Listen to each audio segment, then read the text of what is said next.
tournament, like when it happened with the Black Starlets, the whole nation is galvanized to contribute something to award them. These are the two scenarios I have seen in this country. But if out of people's private,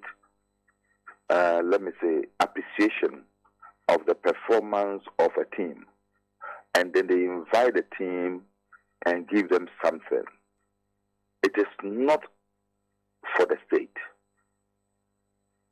It is an individual appreciation. It's not a state-initiated activity. So you cannot ask those people to come and account to you or to the state. Because I will ask the question, as a minister, he travels around, he's giving gifts. Does he come back to account to the state for those gifts that he is giving? I go to the north, chiefs give me smoke, friends give me smoke. They give you sometimes even meat, guinea fowl. You go to Ashanti, you are given plantain, cassava. Do you come back to account to the state? It was a bit strange to me when I heard it, but you could see that the minister talked out of anger, and I said he was not able to appreciate what he was saying very well. Talked out of anger. Anger at what? Well, he commented on that the team came back. The team had not come to see him or pay courtesy call on His Excellency, the President and the government, but they're going round to individuals. Individuals, he said that he didn't just want to mention the name of John Dramani Mahama. All these sparked off because the Amputee team went to John Mahama. The Black Challengers went to John Mahama, and John Mahama showed his appreciation by awarding them a $10,000 reward for their performance. So when he saw that, he felt that John Mahama has taken a shot out of their team, and I said he was angry with the team for not waiting on him to meet with him before he goes to meet. They go to meet someone else. The truth of the matter is that when the team returned, I am aware that the team wrote to his office for close to 2 weeks. Even the letter was not acknowledged. He never had time for the team. Apparently, he was following Baumia's campaign. So I met some members of the team at the late Awulekwe's funeral at the State House. So it was Ali Jara who came to me and said, "Oh, Minister, you have been the backbone of this team from 2016. You supported them.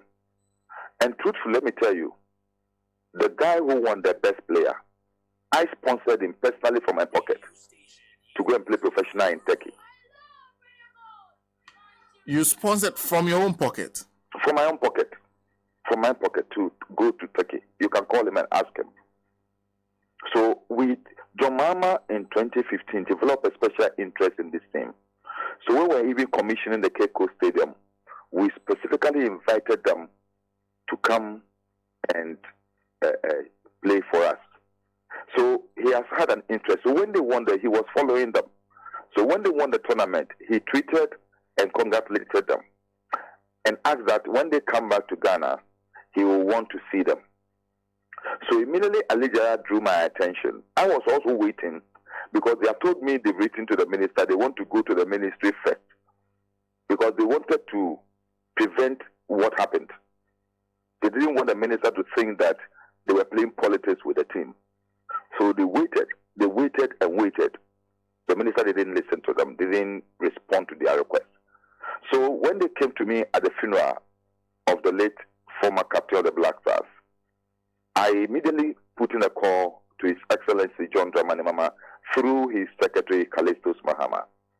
And within 48 hours, it was a weekend. So they said, look, the next week, John Mahama was ready to receive them. And truthfully, he received them at his office, and we were all shocked when he presented that money to them. In fact, he promised them that if they go to the World Cup and they perform better, he has a special award for all of them. So it was a promise redeemed. Yes. But you said you also knew of the letter that was written to the minister. Yes. 2 weeks ahead. Yes. And the minister even did not acknowledge receipt, nor responded to the letter. It was the day, in fact, on the eve of their going to meet Jomama, I know the president of the federation attempted again to have a meeting with the minister early in the morning before they go to Jomama at 12. Unfortunately, it didn't happen. So they had no option but to go to Jomama. And they went. And Jomama is a citizen of this country. So if Jomama want to congratulate a team, a national team, I don't think there's anything wrong with it. Unless you are looking at it with a political eye, I don't think there's anything wrong with it. Any Ghanaian at all can show appreciation to this wonderful team. Look, for the Black Challengers to defeat Egypt, Morocco, these countries are very advanced in disability sports. In fact, far advanced than us. So for us to reach this level, it tells you the potential of our team. And you see, what even worried me the most in this whole conversation, the minister was proud enough to say that the last time when they won the same tournament, they were giving $2,000 each. My God. That is, it's too early in the morning, but that is so insensitive. Look, the Black Challengers are not different from the Black Stars. They are not different from the Black Meteors. They are not different from the Black Satellites. They are not different from the Black Queens or any other national team. They are not different from athletes. They are not different from boxers. They are Ghanaian sportsmen. But if for anything at all, they should rather have our sympathy because of their challenge. You understand? Because of their situation, we should even give them more attention than the able-bodied Black Stars. But you could give the Black Star players $10,000, $15,000, $20,000 as appearance fees. And then these people go and win tournament, and you give them $2,000 and you are proud of it. It's immoral, insensitive to the highest order, total disrespect to our persons with disability. And until people change their mind, you see, what has happened is for us to think again. God, in His own wisdom, is telling us a story that, look, these people may be disabled, but they are as competent as other people and all of you. Because they have proven that given the opportunity, they can also excel, just like any other able-bodied person. In fact, 3 cups in a row. So they won it, defended it, and they've defended it for a second time. Why? Has this always been the way they have been treated, with so much neglect? Senna, you even need to listen to their story before they went to the tournament. It's sad. So sad. Their situation is just unfit to be narrated on radio, because it's not good for us as a country to let people know that this is how we treat our persons with disability. In fact, we played an interview with the captain this morning where he's talked about all that, including buying jerseys at Kantama. Yes, it's so sad. Why should that happen? Do you think that the Black Stars will go to Kantama to buy jerseys for the Black Stars? Do you think? that could ever happen. And you know all the things that happen with the Africa Games. When some athletes have to go and buy their own boots, some of them were given oversized boots, somebody were given, uncomplimentary equipment, So, what is really wrong with our sports? It's unimaginable. It's like people are sitting there and they're not thinking. It's horrible. How can a team, a national team, going to represent the nation? It's an embarrassment to all of us Ghanaians. A team which is going to represent us, our ambassadors at the tournament, will have to go to Kathmandu and buy their own jerseys. So now, if it were you, if Radio Good were to send you for an assignment, will you have to go to the market and buy your own recording machine? Not at all. Thank you. So why should that happen to the black challengers? It's irresponsible. Total neglect. Insensitiveness. I am horribly ashamed when I heard of the story. In fact, if I had heard it early, I could have procured for them jerseys for them to go to the tournament. I would have allowed them to go to Kathmandu. I would have gotten them a jersey.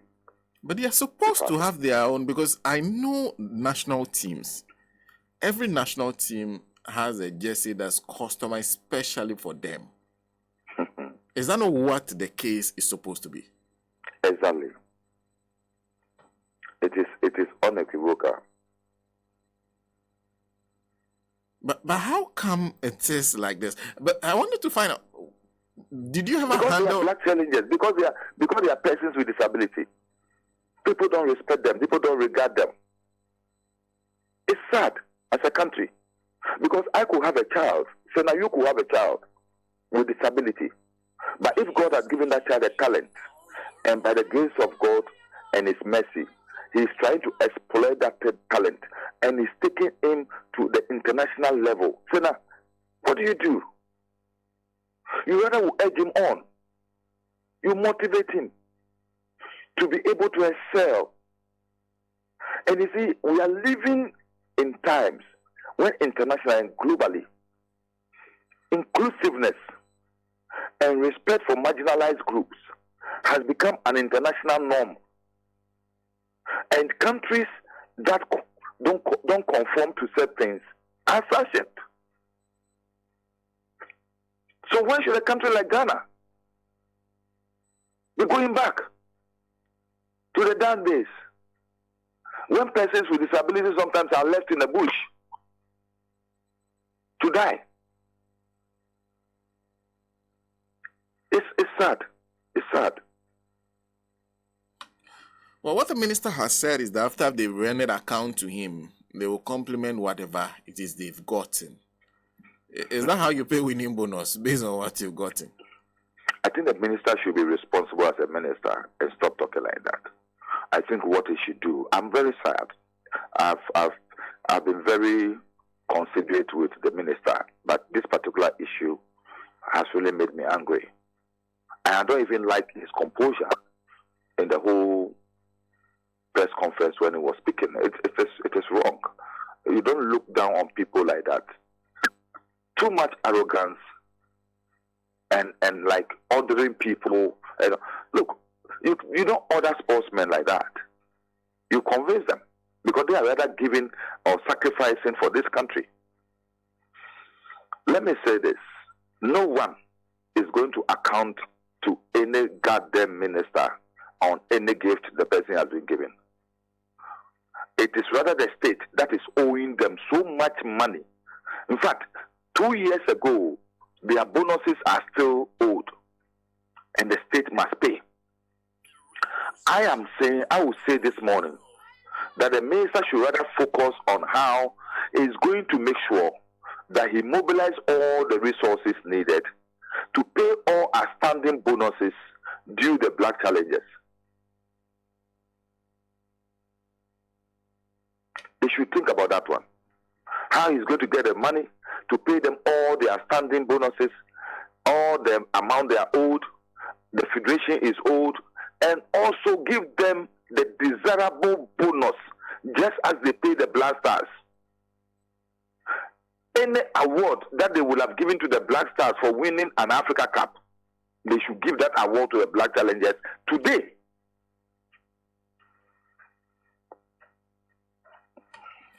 That is what a nation does. That is a nation with people who respect human values does. In most cases, when these issues come up, as members of parliament, you're able to raise it, question ministers, and make certain demands of them. Is this a matter that can be a subject of? Yes, my ranking member for sport, youth, sports and culture, Honorable Kobe Woyome, has put in an urgent question before the speaker. If the speaker should admit it today or tomorrow, the minister will have to answer questions on this particular issue.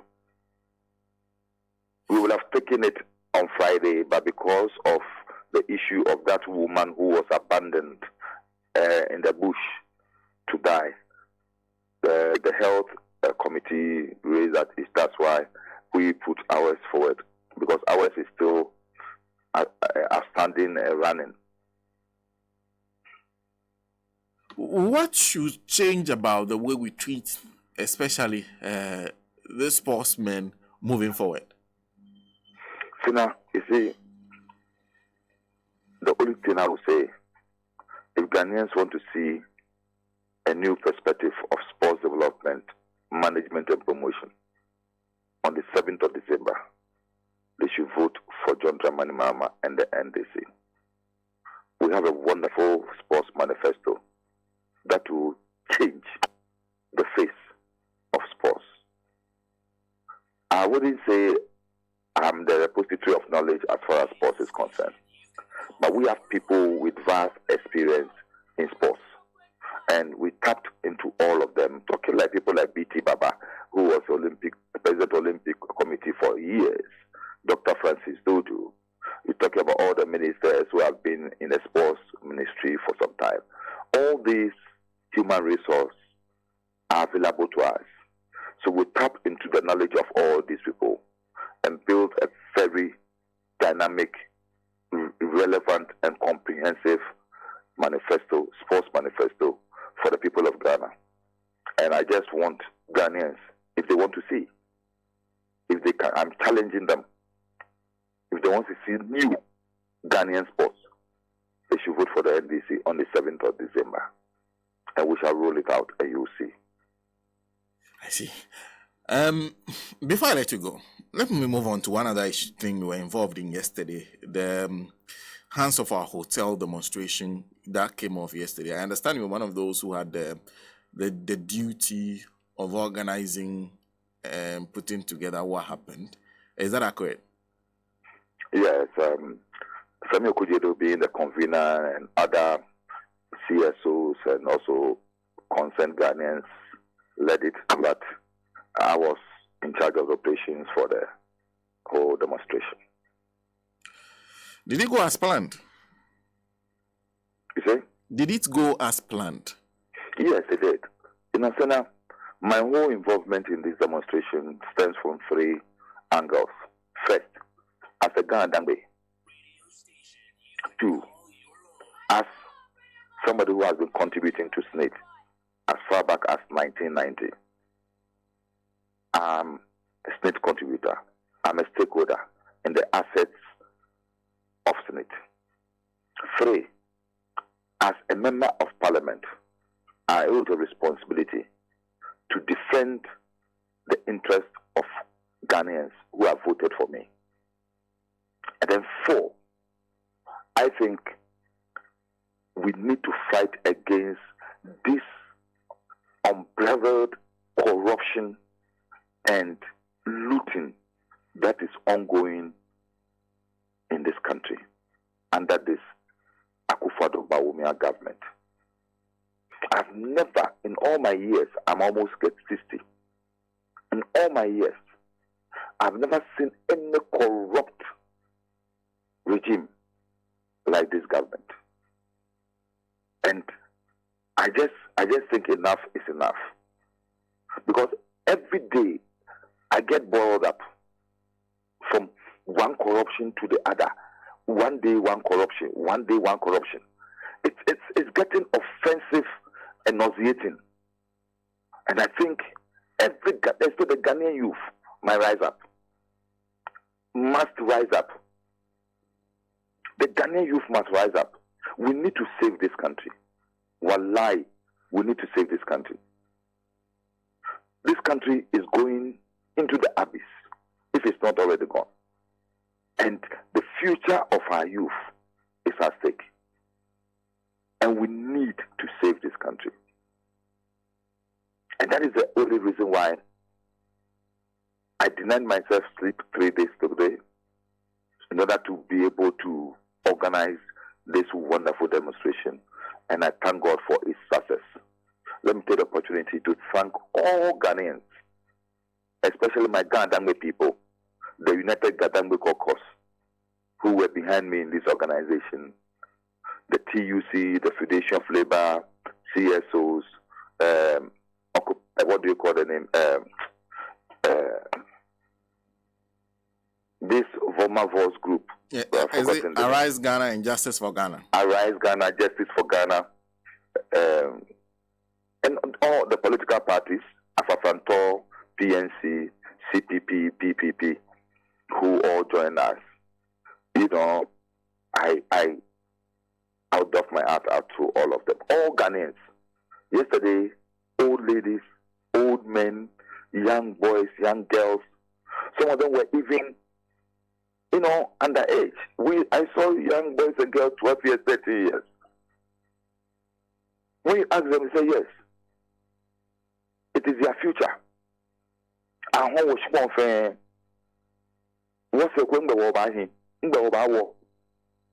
saying it. So I want to thank the La Traditional Council, especially the La Paulomo, who came and joined us. I want to thank also the Ghana Police Service. Let me be frank with you. Yesterday, but for the small misunderstanding when the police reneged on our earlier agreed point of end, our end point at being the Christ the King, I think everything was professional, and I want to thank COP Suraj for his wonderful interaction with us. Sometimes things get a bit out of hand, but he exercised patience, engaged with us. That is what a professional policeman will always do. And I want to thank him and all other senior officers who were there, ACOP, Ahin, and the rest. I think they acted professionally. But the few of them, I think they should talk to some of their young boys. Some of these young boys who have putting on the uniform do not know what it takes to be able to deal with civilians. And I think they were overzealous and they nearly marred everything. I want to thank the people of Ghana, those who were standing by the roadside, edging us on, drivers who were honking and congratulating us and motivating us. I even thank some of the policemen who privately engaged with us and said, but for their uniform, they will have joined us. I was happy. At least not less than 10 policemen talked to me and were in support, because they said they are also Ghanaians and their families contribute to pension. So what is happening is the whole Ghana that is rising up. But Sina, let me tell you, I think this morning the best thing Rebecca Akufo-Addo will do is to urge his husband to immediately, that should be his first thing to do this morning, to immediately stop this transaction and let the status quo remain. Because the next time we, the youth of Gadangme, are going to take over the hotel ourselves. If the government doesn't want it, if Snit, is that Osafo Manfo's son, think that that is what they want to do, they should take the hotel out of our land. Take it to wherever they want to take it.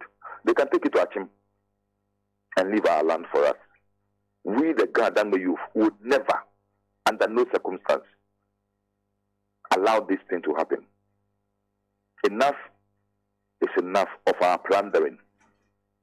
This unbridled plundering of our lands cannot happen. And we want to assure them, anybody who has secretly and illegally acquired any Gadangme land, very soon, I say very soon, mark my words, we'll be visiting you. I see. And I'll come back to that particular issue, but I wanted to find out from, did the police ever explain to you why they changed the endpoint of the demonstration? Well, one senior officer told me that looking at the numbers, they thought that if we are getting close to where they earlier agreed, it could compromise the integrity of the security structure they have at the Jubilee House. So they thought it was better. And you see, according to him, and to some extent I agreed, I understood him. Look at the number, the Christ the King point is so close to the Jubilee House and close to the main road. And if there should be any spillover, it could affect traffic situation and the security around the Jubilee House. But you see, if we have an agreement and you want to vary the terms of an agreement, you consult, you discuss with us. We sat down to discuss and agreed. So you should discuss with us. You don't ambush us. You don't do things outside the agreement. Because if we have not been that nationalistic and understanding and didn't want to mar the success of the decision, and we have insisted that we're going to go by the tenets and the terms of the early agreement, it's like raise a confrontation. And the number of people who were there can overrun the police. With all their gears and with all the weapons they had, the sheer number of people will have overrun the police. So it has to take us the leadership to calm the people down and let them understand. Look, it's about presenting a petition. So far it's been peaceful and successful. Let's maintain that. Let's not give any impression to anybody out there, especially these government communicators, to say that we were violent, we were disrespectful to the police, or did they want to obey instructions. So we explained to them, and Sena, it's been successful. We've made our impression. Ghanaians have understood us in a very decent, patriotic manner. We presented our petition, and we expect the president to reciprocate in the same manner and respect us as Ghanaians. Was anybody injured? And how are they? A few. For every demonstration, you definitely will have few casualties. It's not too serious.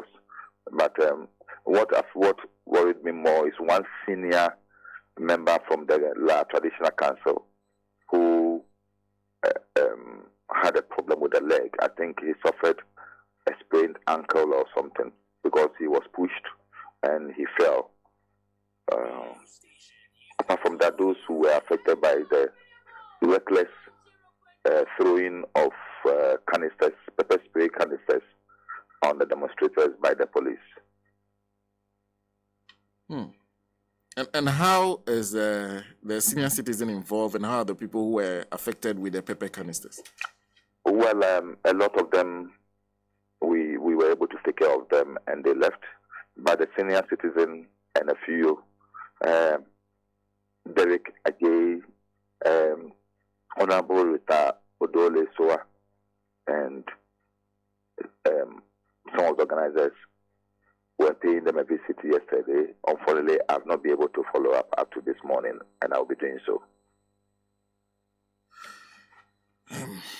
Let me conclude then by asking, because you put a petition In fact, the petition was received by a deputy chief of staff. I think someone you know quite well from your days here at Radio Gold. Yes. He's also a Gadangwe like me. Okay.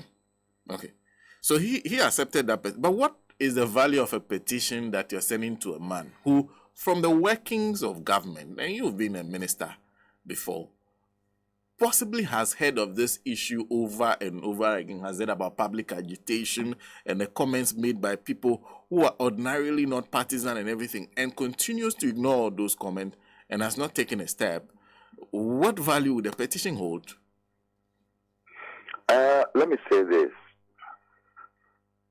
Sometimes you may think that people are just making noise. But if I were an adult, looking at the number of people who poured out yesterday, I will not waste 24 hours to respond to the petition. In the interest of his government and the interest of Mother Ghana. Because I want to assure him, this is only the beginning. We won't say it now, we won't divulge our strategy, but then I want to assure him, this is only a tip of the iceberg, what is coming over the issue of the looting of Gadangwe lands. This is only the tip of the iceberg. Go to cantonments and see what is happening. Go to Roman Ridge and see what is happening. Total plundering of Gadangwe lands. Go to the old licensing office towards the airport extension and see what is happening. We even have information that the prison's quarters and the prison's headquarters opposite the police hospital in cantonments is also about to be raised down to ground zero and sold. I swear my late father and my late mother in their grave. You said what? Prison headquarters? Yes, and the prison's quarters, barracks, and the prison's barracks. It's also the one at cantonments? Yes. They have been sold to... We've heard it. We are working on that one too. But I want to assure them that they may have to break the building on all of us.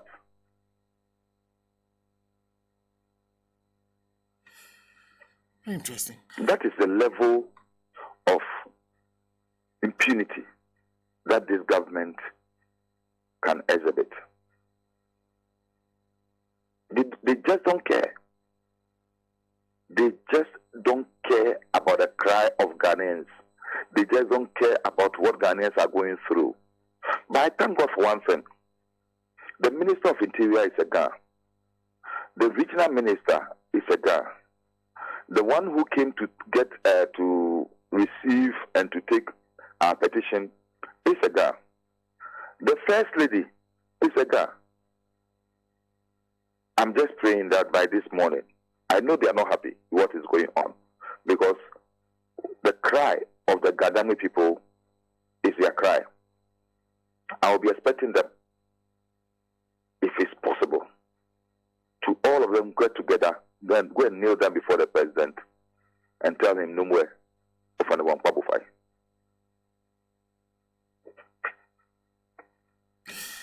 Well, before I let you, this... if they don't, one day we shall point fingers at them. We shall point fingers at them. This one comment. This is coming from, I know. Do you know Professor Emmanuel say? Yes, sir.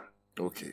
He says he was surprised that when you were mentioning the people who were working on the manifesto, you did not mention his name. Oh, no. And I couldn't have mentioned everybody's name. That's why I said we have a lot of experienced hands. Tell Prof that, hey, I can never discount his contribution. Thank you. Thank you for speaking to us this morning. Thank you, too. Yeah. Well, that's Honorable Nii Lantey Vanderpuye, who is Member of Parliament for Dodo Diodio constituency. And we also talked to him about the demonstration.